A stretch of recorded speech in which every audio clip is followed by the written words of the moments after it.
All right, so we're going to continue on. And by the way, for homework 1, you have all the tools you need. Homework 1 basically is up to the stuff we covered yesterday. It's basically shooting stuff. So you're going to write your own shooting routine, do some stuff with it. That's what you'll do. All right. So today we're going to talk about other things, how to solve boundary value problems a different way. So shooting is just one way. So let's write down our generic differential equation as we had before. Here it is. This is what we considered last time, is something like this with some kind of complicated boundaries. Let's say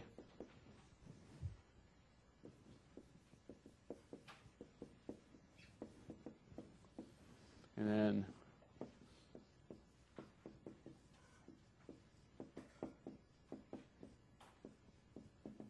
here it is. This is the differential equation. We have these boundaries. And so what we talked about is how to solve this by basically launching from here. Okay? So you have this condition, plus you make up another one. You make up the other one with the purpose of basically trying to hit this condition. That's the shooting method. And then you iterate and get the solution to converge. Okay? So we successfully demonstrated that in class. On Wednesday, you have a little MATLAB code. You can even just copy and paste out of the notes. It works beautifully. Okay? And so now what we want to do is think about other techniques for solving this. So I'm going to do a little simpler version of this to demonstrate the concept. And here's the simpler version we're going to do. We're going to make this thing linear. I'm going to write it like this. Second derivative is equal to, we're going to make a linear differential equation, non-constant coefficient. Now, if you took a differential equations course, okay, here's what you would recognize this to say, hey, linear, that's good. I maybe have a shot at it, but really you don't, unless P and Q are like constants, or maybe really simple functions. This is the part that, this is the reality that you have to work with. Your number of analytic techniques that you have available to you are minuscule. And you have been biased in your education to think you can solve all kinds of stuff. Okay? Because, you know, we spent all this time, look, you can solve this one and this one and this one. Yeah, as long as they're constant coefficient. Okay? So understand that the world generically, if you have a more complicated problem, you're just, this is why you're in this course.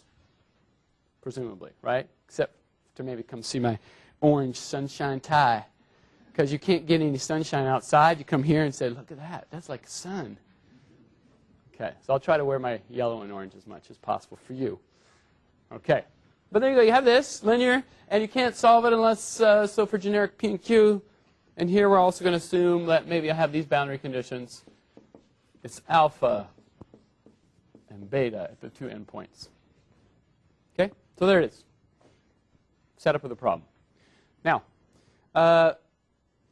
what can we do with this? Now, we could certainly shoot across, write this as a first-order system, launch across, try to go from here to here. I'm going to give you an alternative technique for doing this. So first of all, let's go back here. I got derivatives. I got second derivatives. I got to do something with these. This is what we did before, is to say, let's write this as a first-order system and then use my stepping algorithms, use the definition of derivative to get myself a stepping algorithm to go across. Here, I'm going to do the same kind of thing, but we're going to do it a little bit differently. So let's take a function, and I told you there's one calculus trick that you need to know, and that was Taylor series. Yeah, that's it, right? Taylor series. So let's do Taylor series. And I'm going to show you the magic of Taylor. Okay.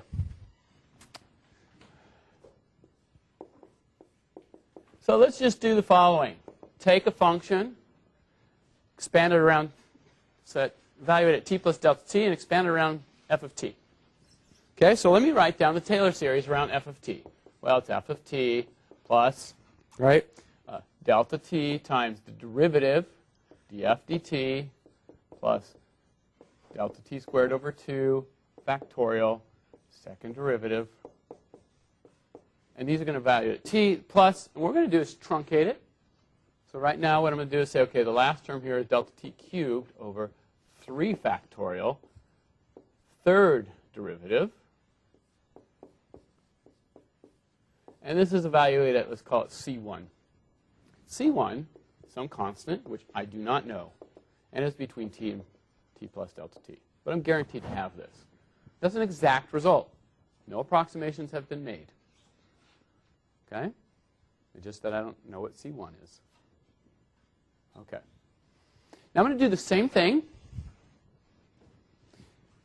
for Taylor expansion around t minus delta t. Okay? So let's do this.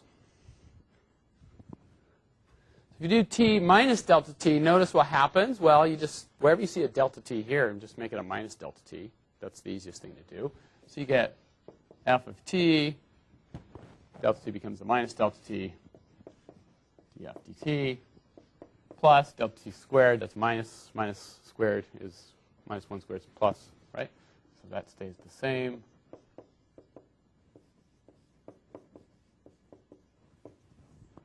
Okay? Minus delta t cubed, 3 factorial, C2 dt cubed. Well, now C2 is some constant, again, I don't know what it is. Set between t and t minus delta t. So there we go. We're just using Taylor expansion. So this is all Taylor series is. If you know one of these formulas, you have all you need to know to be successful in this class. Everybody believe that? I hope. It's kind of true, right? Well, I'm saying that because I'm sitting here and I already did the homework. But it really is true. This is the whole theoretical foundation of everything we're going to do. One of these formulas. Okay? Now watch. Watch. You ready? Nothing up this sleeve or that one. We're going to do something simple that everybody feels comfortable with, even this early in the morning, even if you haven't had not your coffee. I have, but perhaps you have not. And we're just going to ready. You ready? Add. No, actually, I don't want to add. Do I want to? I want to subtract. Subtract. I'm going to take this and subtract that from it. Okay? Everybody go with that? Take this, subtract this from it. I have two simple formulas. Let's go ahead and do this. So I get f of t plus delta t minus f of t minus delta t. See how awesome I did? I just subtracted it like it was nothing. Okay? F of t minus f of t. Cancel. Do you love canceling stuff? You should, because I just canceled that by subtracting them. See, that's why I subtracted them, because I could cancel them. I canceled these. I subtract this from this. Delta t dt minus a minus becomes a plus, right? So I get two of these, two delta t's, df dt's. Let me put the t in there. And I check this out. Subtract those. Cancel again. I know. Awesome. See how I pick easy problems to do on the board? I only have two models in life for teaching. By the way, for those of you who can be teachers in the future, and I always try to repeat it. Do you know what they are, Haley? I think you probably do. No? Don't do algebra in public. Okay? And don't spell in public. Seriously.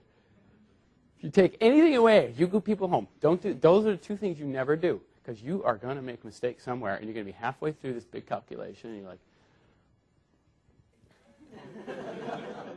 room of silence, nobody's helping you out, you'll be embarrassed.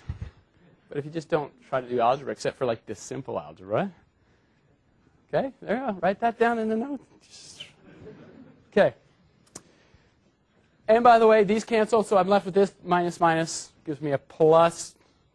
Well, so now this becomes a plus, so I have a delta t cubed over 3 factorial, and then I have that one and this one, so I get, I'm going to write third derivative with primes like this because I'm running out of board space.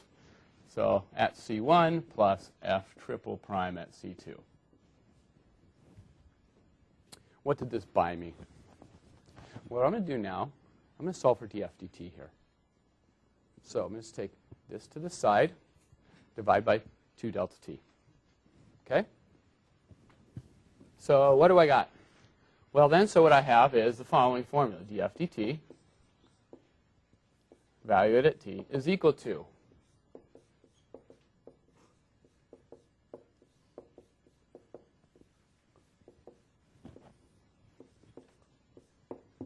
that, okay,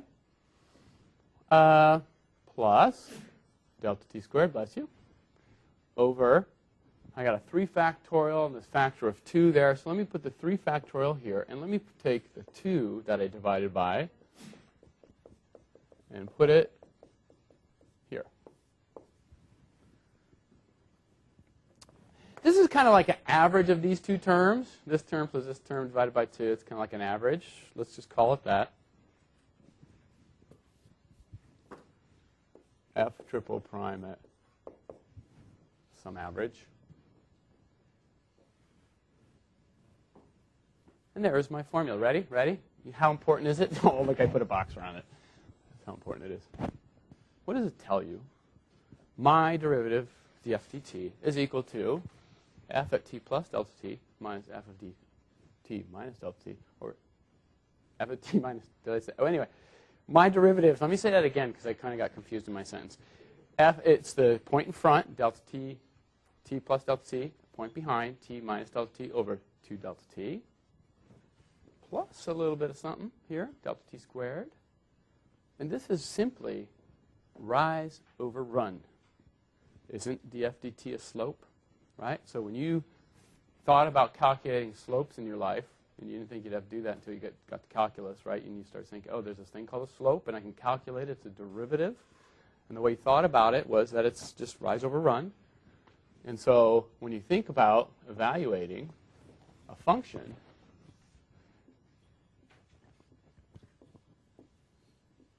you know, if I want to calculate the derivative here, normally we think about just, you know, drawing your tangent line. But the tangent line, remember, is a derivative. It's this thing that has this divide by 0 quantity. We're not doing divide by zeros. So the way I approximate my derivative is by saying I can take the point in front minus the point behind over the run, right? It's delta t. This is the run. Here is 2 delta t.